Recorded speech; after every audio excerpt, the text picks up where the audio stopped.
I asked 22,000 traders on Twitter to let me review their backtests. In this video, I'm going to do a more in-depth comments and kind of review on all the ones that were submitted to me. I'm Unbiased Trading, and let's get straight into this. First, we have Atco Trader. Now, I will preference this. Before we get into any of these kind of reviews, I just want to say that I'm very grateful to anyone that sent in their backtests. And even though the post got, I think, about 22,000 views or 23,000 views, I think we had about 5 or 6 people that publicly shared theirs, and then I probably had at least 15 or 17 that got sent in the DMs. Now, still though, on a percentage-wise or just, amount of views to the amount of people that sent in, I think it does show at least that not that many traders really are doing proper backtesting. And also the ones that did share are very brave to let me kind of review them. Obviously, I am just my own kind of trader. I don't have any, licenses or certifications. Yes, I've had some pretty good performance over the kind of years I've been trading, and I've done a lot of studying, but realistically, this is just my opinions. And all of this kind of stuff is just meant for educational purposes, and I just want to share what I think or what I would do if I had those kind of backtests. But first, let's get straight into this one. So the notes he left me on his particular post for sharing this backtest was it was about 2.5 years of data. It had 6 criteria at a couple of iterations. It was coded in multi-charts, and it was tested on a portfolio of about 1,200 stocks. My general thought for was the first thing that stood out to me really clearly was that drawdown is very high. That's 18.37% drawdown, and even on a obviously, I don't know what his position sizing would be, really. He didn't mention it, but a 70,000 drawdown for making about 22,000 in net profit is quite high, at least in my opinion, of what I would be able to handle. So that was the first thing I was kind of worried about, and I wanted him to do a Monte Carlo test so we could see, based on the redistribution of all these kind of trades, what is the worst drawdown we would maybe experience, because obviously, from this 2.5 years of data in this particular order, these trades equal these results, but realistically, once we take it live, the order isn't, we can't predict or assume the order, so it could be a way worse kind of like chance of getting an even bigger drawdown.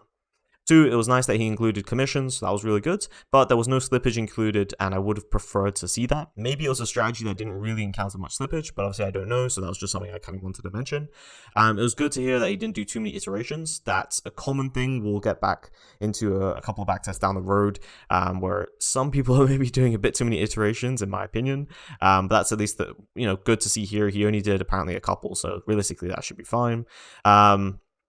Glad to see it was coded on multi-charts and it wasn't manual, so that's a really big plus. Manual backtests are great for beginning, but realistically, if you're going to try and take a strategy live, you really want it to be coded for accuracy and biases purposes. The kind of final notes I wanted to mention here was I wanted him to make sure to run an out-of-sample test, so we could see how the kind of performance is, because he does have a decent amount of parameters. He has about 6 parameters. Now that isn't, on the highest end. I'd say if you're getting into 15, 20 parameters, that is way too much. But 6, depending on the strategy and the market, sometimes can be a bit high and can risk overfitting. So seeing some out of sample results would be great, or even a walk forward optimization would be great. Next, he actually sent in a Monte Carlo after I gave him a response on this tweet, which was great. Love to see that he's like an action taker and he's just, straight to it, and he coded up a Monte Carlo, or I think he used maybe a software for it. It was nice to see that he instantly kind of confirmed as well that realistically on this Monte Carlo, the worst drawdown is really, is not a great drawdown. And it kind of confirms that this particular strategy has quite a lot of volatility and potentially quite a big drawdown probability of having to withstand through. Now, if he is a person that can, withstand that kind of big of a drawdown, then technically the strategy is still kind of profitable. But most of the time when traders, or at least people, are looking at strategies, we're looking for risk-adjusted returns. And if we're having huge volatility, especially to the downside, that's not something we're really interested in most of the time for actually taking live. So this could have potentially saved him thousands in losses if he was to take the strategy live. And I'm really glad that he kind of took the action and did his own tests with that Monte Carlo. Obviously, we'll see. Maybe he'll do a couple more iterations and find something that kind of works, or maybe lower down the sample count and reduce a bit risk or something like that. But it's really cool to see that he got straight into it and ran a Monte Carlo. Next is Betrem. I think that's how I'm pronouncing his name. Now, he sent me over a NinjaTrader strategy. It was implemented on ES, NQ, and YM. It had about 6 parameters. It had a 5-year backtesting period, so that's good. Slippage was included, but he couldn't get commissions to work on NinjaTrader. We'll comment on this in a second. And realistically, he was saying that the strategy wasn't complete because he hasn't avoided big, impactful news events, which probably could boost the win rate by about 7%. That's at least what he predicted. My initial feedback was good look back period. Really like that it's 5 years. I do think on NinjaTrader it's very easy to do 10 years, so I would kind of like to see him do 10 years. When we're dealing with indexes, because the accessibility of data on some of these platforms is really good, and overall market cycles and changes haven't been hugely impactful over that 10 years, it really can be good to test over those 10 years. Now, obviously, I'm not going to lie, there's way more volume and way more volatility in 2020, for example. However, compared to something like the small cap markets, realistically, indexes don't have as big of kind of market cycles that are going to completely destroy strategies. So normally doing about a 10-year one can be great, but still 5 years is pretty good. He really needs to add commissions on this. I think in the next one we can see how many trades he's taking, but realistically he needs commissions on this, and I actually sent him a guide of how to add commissions on NinjaTrader. Sometimes if you're new to NinjaTrader, I know it can be a bit weird to add them. You just basically need to set up a setting in NinjaTrader to specify how much the commission is on a backtest, and then it will just run it with that. So it's not too difficult once you know how. Now, it was also profitable before 2020, albeit, way less profitability, but it was at least profitable, which is a good sign, and normally something I'm looking for, as a lot of strategies have been kind of found or at least start working in 2020, whether that be because of more volatility, more volume, and unless it's a very consistent nice up curve into 2023, it can be a bit worrying sometimes when you see stuff suddenly start working and previously before it has never worked. Really depends on a case by case there, but most of the time it's at least good to see some profitability before 2020. He also sent me over some more stats, so this is just the performance kind of analytics on NinjaTrader. Now, it had a slightly higher drawdown than I would really like for the amount of profits. He has about 12,000 in max drawdown for 62,000 net profits, and realistically, if he did a Monte Carlo, I assume this is going to push it even more. So that's still there. I'm not huge favorite of that kind of like max drawdown, especially because I'm looking for really good risk adjusted returns, or at least not very high drawdowns, because then that means I can stick to the strategy for longer and execute it better. Or if it's an algo, I won't turn it off or adapt it or change it. Really good trade amount. I'd like that he has a high sample count. 888 trades, really not too bad. Normally we want to get over 1,000 if it's going to be for indexes, but 888 still very good, in the upper range. So I like that kind of sample count, but that also does confirm that he really needs to add commissions, because if he adds commissions here, the max drawdown is going to be worse and the total net profit is going to be worse. I'm not too sure how much that would be off the top of my head, but realistically, it's at least going to impact it somewhat. Now, looking at his MFE, I think he could really kind of move to maximize his winners. At the moment, his MFE is $593. Now, that could be how he's got his parameter value set up. Obviously, I didn't ask for any of the parameters or values because I didn't want to share, everyone's strategy just on Twitter for free. But that could be something for him to look into, to see if he can take advantage of some of that MFE and see if he can actually turn down some of that exposure he's getting on the MAE as well, which could potentially help him optimize a bit. Now you're getting into, rough territory here, where if you're really overfitting and you're doing 100 iterations based on this, then you're probably just going to be overfitting on historical data. But if he does a couple and he could see, or logically what would make sense to, get more exposure to those favorable trades, that could be something that would be really good for a strategy and could hopefully increase the net profits. Also, final kind of notes on this was really, he needs to include commissions, do some robustness testing. So out of sample, walk forward optimization, Monte Carlos, all of those can be done in NinjaTrader, or he can run them in Python or his own software. But overall, decent strategy, still got, some things he could add to it. Next, I won't butcher the name, my apologies, but we'll at least talk about his strategy. So he didn't really leave much notes except the kind of performance stats here. So we can see it's from 2021 to 2023, so pretty small look back period. But let's get into my notes. So not a very large backtest time-wise, which was my first thing. Realistically, you want to do way more than that. You at least want it to be 5 years, in my opinion, or at least that's what I do. So at least, you want to look at 2019 or so. He has a nice win rate of 54%, or basically 55%, which that's something I'd like to see. He also has a pretty decent max drawdown. He only has it of about 2%, which is realistically really good. I kind of like that, especially for the amount of profits he's taking in. A 2% drawdown really isn't too bad at all, so that's a really big plus. Now, there's no Monte Carlo, there's no out of sample tests mentioned or shown. If he's done them, great, but I would recommend, or at least think about doing them, just because a Monte Carlo and an out of sample test are going to be one of those key things and tests you really need to do to check the reliability of your strategy. And a single backtest normally isn't, the sale to see if a strategy is going to be good. Not a bad sample count. He's got about 692 total trades. So that's a decent sample count, and especially that's quite a low time-wise. So I bet if he added a couple more years, he could really increase that sample count, and we can get more statistically significant kind of results as well. He has a semi-low RR ratio of only 1.1.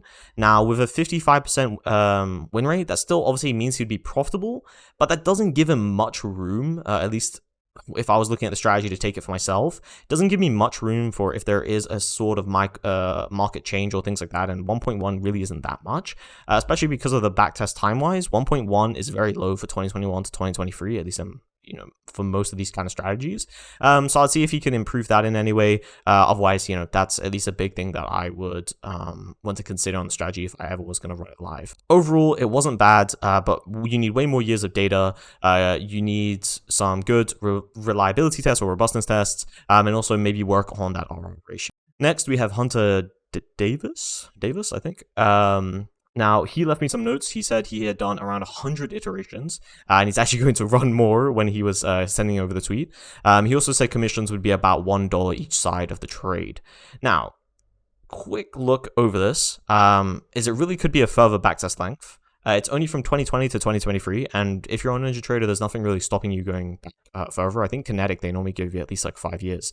So you should be going at least to 2019, and realistically, you should be even trying to get 10 years on that.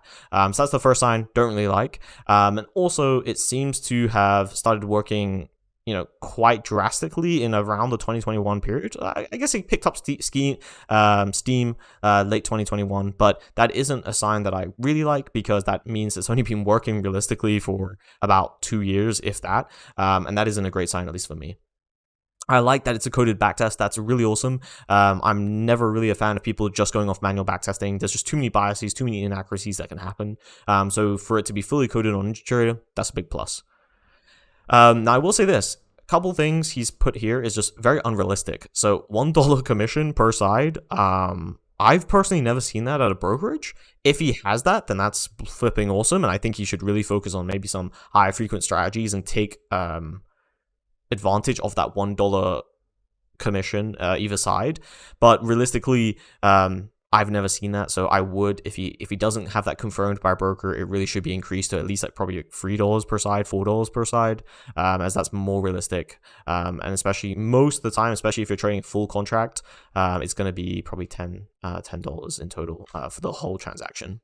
Now, no slippage was included, and I'm not 100% sure how many trades this actually took. I'm guessing it's a decent amount. So I would want to see some slippage if it is more high frequency. If it isn't, then no worries. But some slippage is always good to at least factor in just in case, as most markets are going to have some slippage of some kind. Now, this was the big thing for me, was it was a very high iteration count. 100 iterations, if he's saying it correctly, and what I'm interpreting it by is he's changing the values or optimizing it, for 100 iterations. That is way too much. That is like pretty much guaranteed overfitting. I have, when I started out, I definitely was doing something similar where I was running way too many iterations, and any strategy I took live was pretty much losing money instantly. And that's just because you're overfitting. So when you're going over a strategy, you really don't want to be going over like 10 iterations, if that.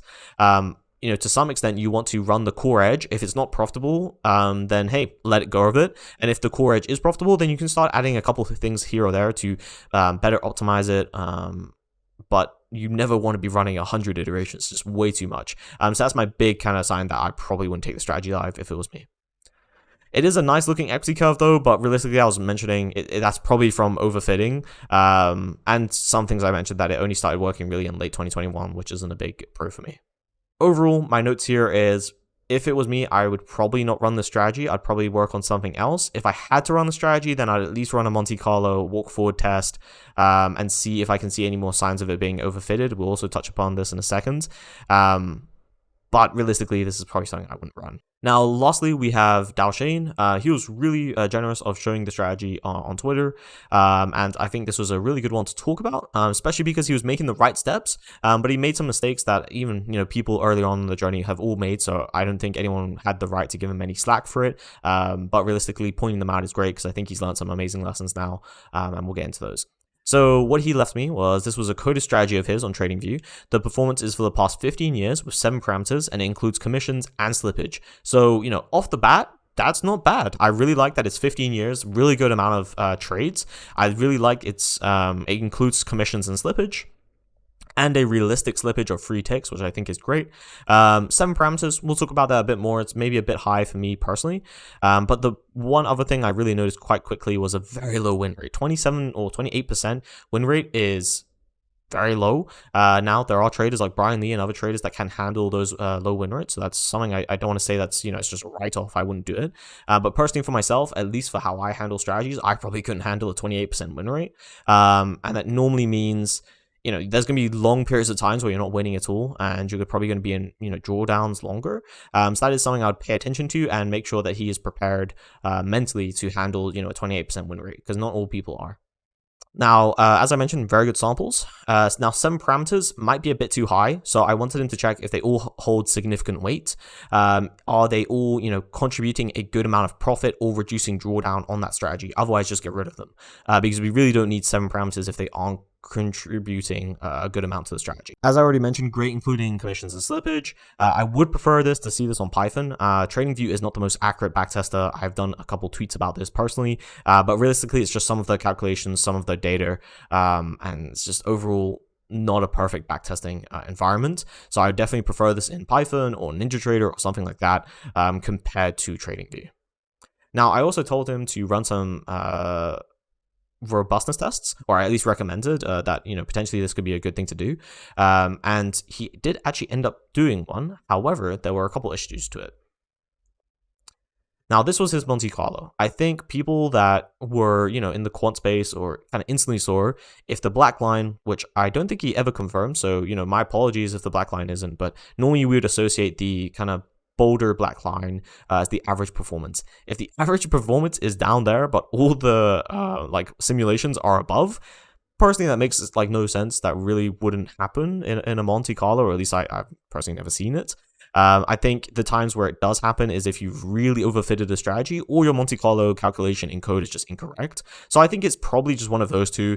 Realistically, if I had to pick one, it's probably that his Monte Carlo code isn't correct. But at least this is what I want to say for this is he made a really good step. He started going on Monte Carlo. He also shared it, because if he didn't share this Monte Carlo, he wouldn't have known ever about this mistake. And this is a really important thing about getting advice from people further ahead of you, or at least showing.